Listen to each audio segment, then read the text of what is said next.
நம்ம பார்க்கக்கூடிய ராசி என்னவென்றால், ஊருக்கே தெரியும், உலகத்துக்கே தெரியும், மனதிற்கு மிக பிடித்த மகர ராசி நேயர்களுக்கு.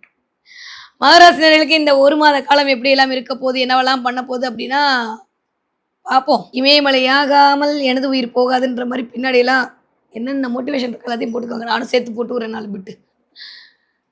ரொம்ப நாளுக்கு அப்புறம் சூப்பரா இருக்க போகுது. ஆனா, அங்கீகாரம், முதன்மைத்துவம், தலைமைத்துவம், பெயரு, புகழு, பதவி, பட்டம், கௌரவம் எல்லாம் கிடைக்கும். ஆனா, நிம்மதி அதான் ரொம்ப நாளா தேடிட்டு இருக்கேன் மேடம் அப்படின்றீங்களா? இந்த மாசம் அப்படியே அதுக்கு கொஞ்சம் கொஞ்சம் ஒரு முதல் 15 நாட்கள் ஒரு மாரியான குழப்பமான சூழல் உருவாகும்.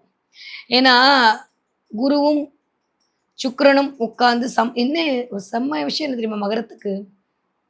ஒரு 300 வருஷத்துக்கு ஒரு முறை வரக்கூடிய நிகழ்வு அப்படி சொல்லிக்கலாமா? Yes of course why not? Sukran 5ஆம் வீட்டு அதிபதி. அவன் டைரக்ட்டா 7ஆம் இடத்த பார்க்குறான்.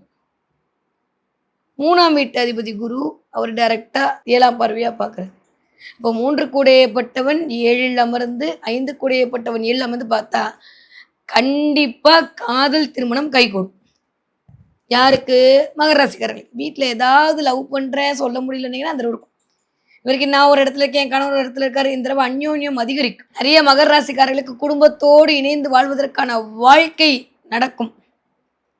ரொம்ப நாளுக்கு அப்புறம் உங்களுக்கான ஒரு ஆத்ம நிம்மதி கிடைக்கும். ஏதோ ஒரு பெரிய பர்டன்ல இருந்து வெளில வந்த மாதிரியான சினாரியோ உங்களுக்கு உருவாகும்.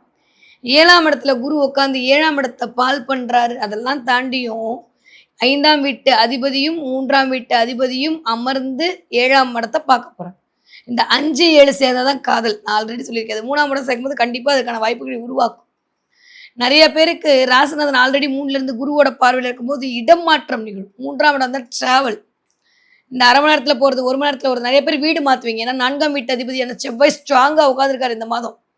வீடு மாத்தலாமான்ற எண்ணம் இருந்தா வீட மாத்துவீங்க. உங்களுடைய தசாபுத்தி ஒத்துழைச்சுன்னா கண்டிப்பா வீடு மாத்துவீங்க. இல்ல அந்த எண்ணமாவது ஏழும். இந்த இடம் ஒரு மாரி தோது படலையே மாத்திருவோமா?